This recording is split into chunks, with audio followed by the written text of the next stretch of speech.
So what's up, guys? Seems to be every time I look at my phone, there's more and more people subscribing to my channel, which I never expected, but I'm really grateful because it gives me incentive to actually post more videos. So I haven't posted one in a little while because I'm kind of a busy man. I don't really watch TV a whole lot, and I work 6 days a week, so I get a lot of stuff done. What have I been doing lately? Well, the Corvette has a boost leak. I mentioned it in one of my earlier posts, and I'm trying to hunt it down right now. So I have capped off my piping, and I've got a Schrader valve in the tailpipe, not the tailpipe, the tail end side of the car. What else have I been doing? I have been riding. It's finally getting pretty enough to ride, so I just competed in a time trial series. I took 3rd place, won a little bit of money, not a lot, just basically my entry fees.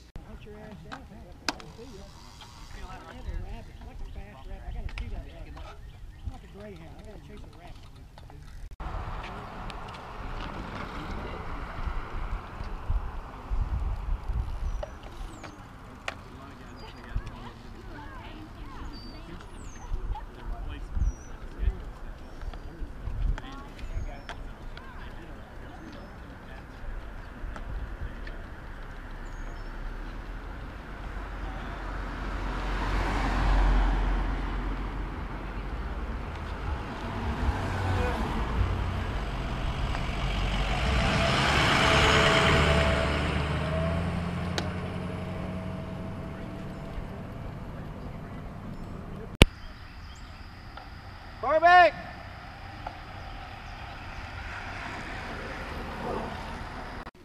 He's always next year. How was it tonight? Almost the same exact as last week. Is that right? Yeah. I blew myself up before I got to the hill. I couldn't climb the hill fast enough. Entry fees. I have been remodeling.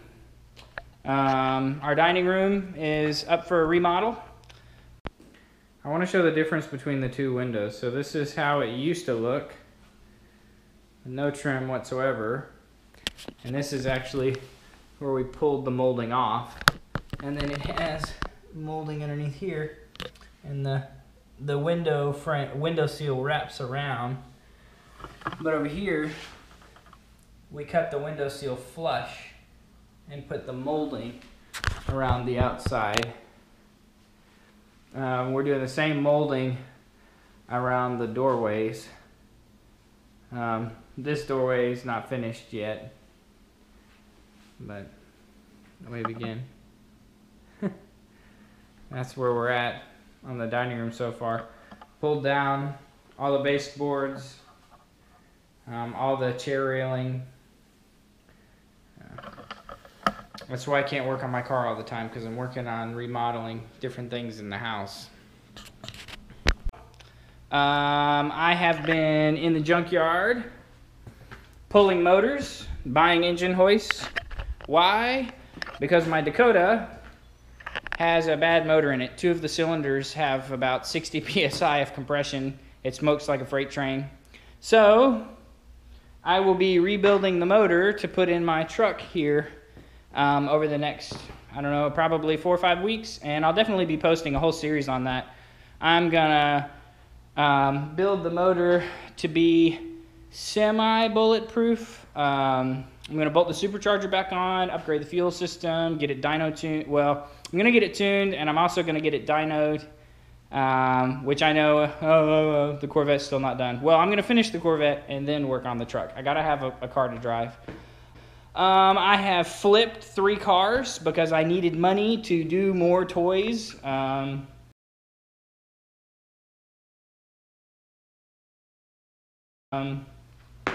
What else have I been doing?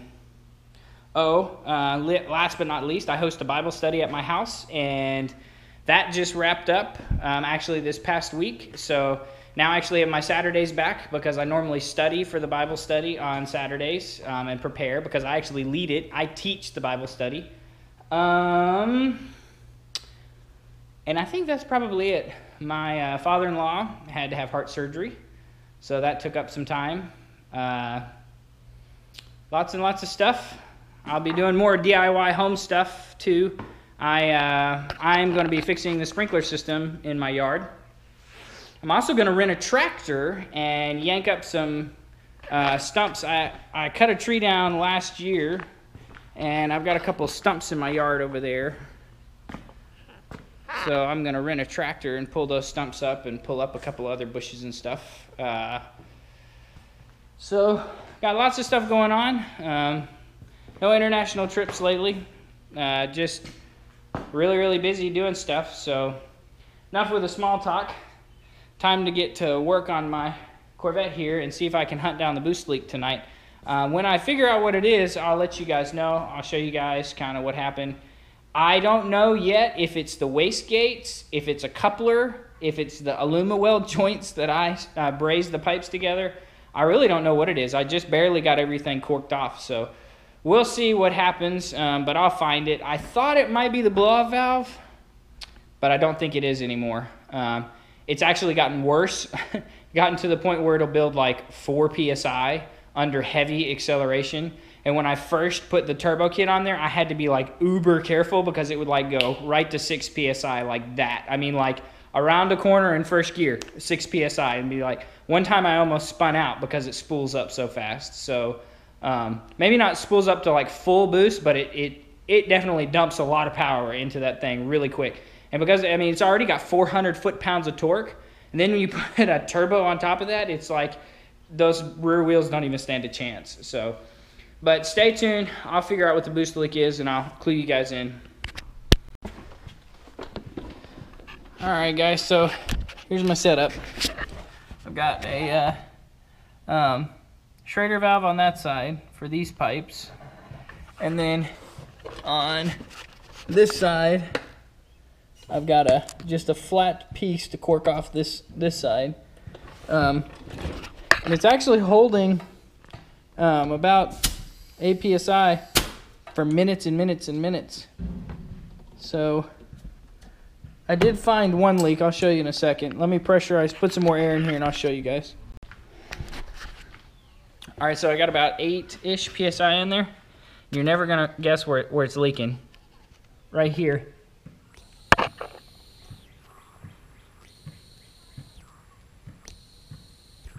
It's the mass airflow sensor.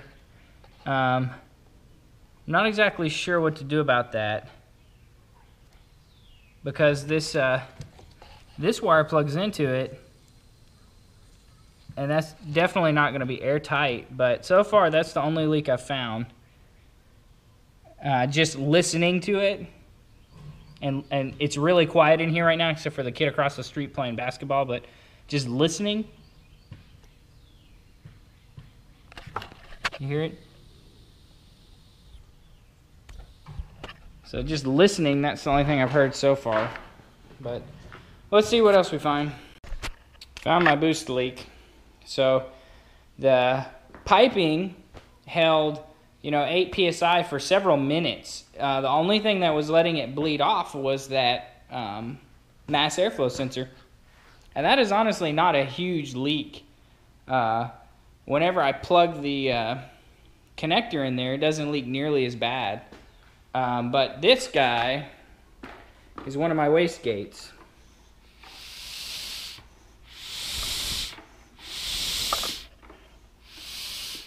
Get a little bit more soap on that.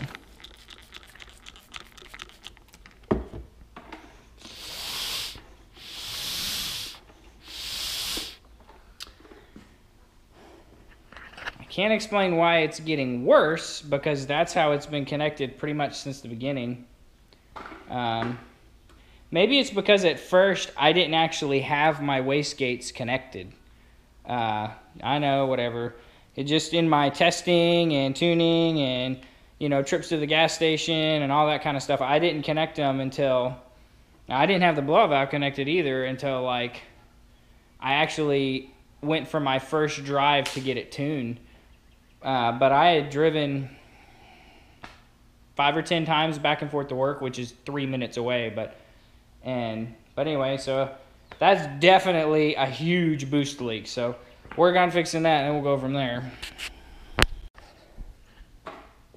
So the kit actually came with that valve right there, which is a brass NPT fitting.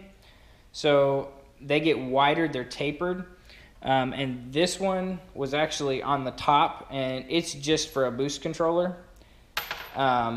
So it's a flat surface, that's kind of a rounded surface. So the kit actually came with the right fitting. I just didn't like it because I'm a snob, I guess, I don't know.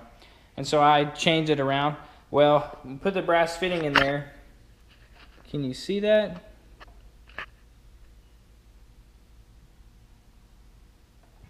Let's see. Yeah, I guess you can see a little bit.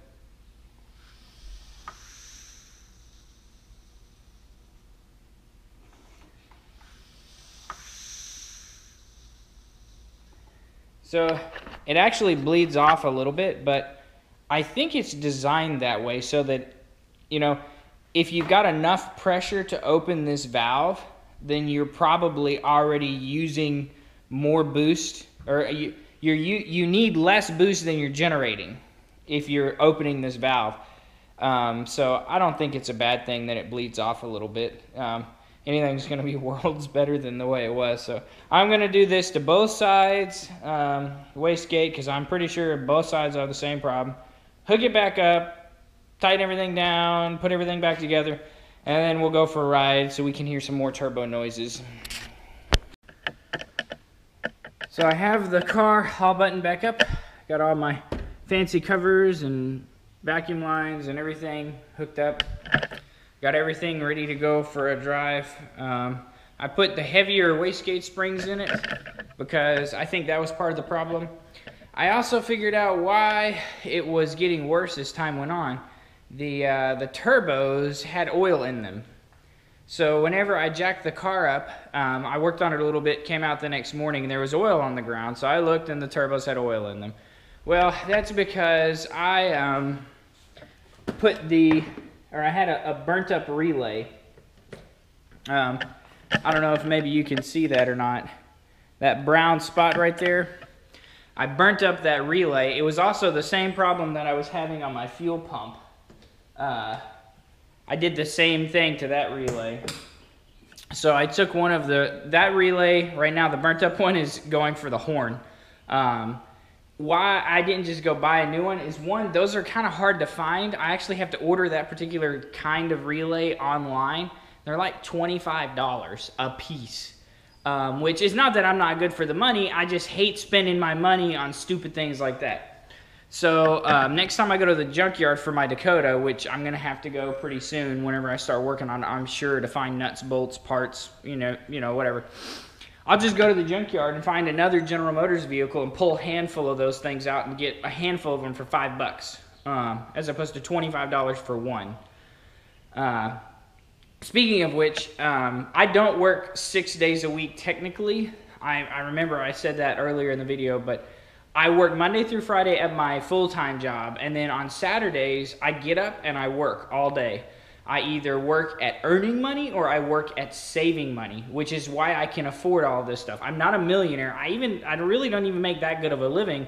I just work really, really hard. Sun up to sundown, 6 days a week, I'm working at something. I mean, right now on this weekend, I'm working at remodeling my dining room.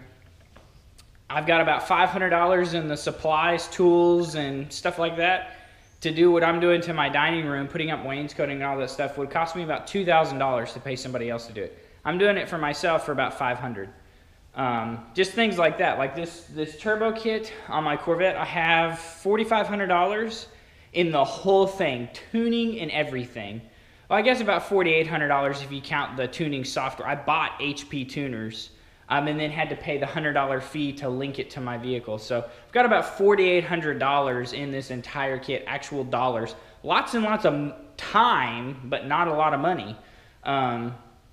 So the kit, or the tuning fee, was $400. HP tuners was $250. The fuel injectors were $200. The fuel pump was $150. and then probably $200 or so in miscellaneous stuff, nuts, bolts, hoses, whatever, clamps. I broke a few clamps and things like that. And then the turbo kit itself was $3,700 shipped. Now, I bought that used. I bought it secondhand. A guy bought the kit from PSI and then never installed it. It was sitting in his garage collecting dust. And then I bought it from that guy for pennies on the dollar, because that's how I do everything. I buy everything secondhand and I get it for pennies on the dollar. We actually just changed cars. I bought my wife that car. Her Camaro was getting too much. It was too difficult to always have two-door cars. And we're about to start a family, so we needed another four-door car. And plus, we're trying to pay everything off, and we're really close to paying everything off except our house. I own all my vehicles. I've had this Corvette for 5 years now, and I paid it off 3 years after I bought it, so it's been paid for almost 3 years. Paid cash for my truck, paid cash for that car. We took a little bit of money from her Camaro when we sold it, a couple thousand from savings, and I paid cash for that car. And it's a really nice car. It's an Acura TL, and she likes it, so it gets good gas mileage, and it's four-door. It's exactly what we needed. But things like that, I do everything really, really cheap. I'm not made of money, and I don't have a lot of money, and I don't have the best job in the world. I just do things really cheap, but it just takes time to do things cheap. But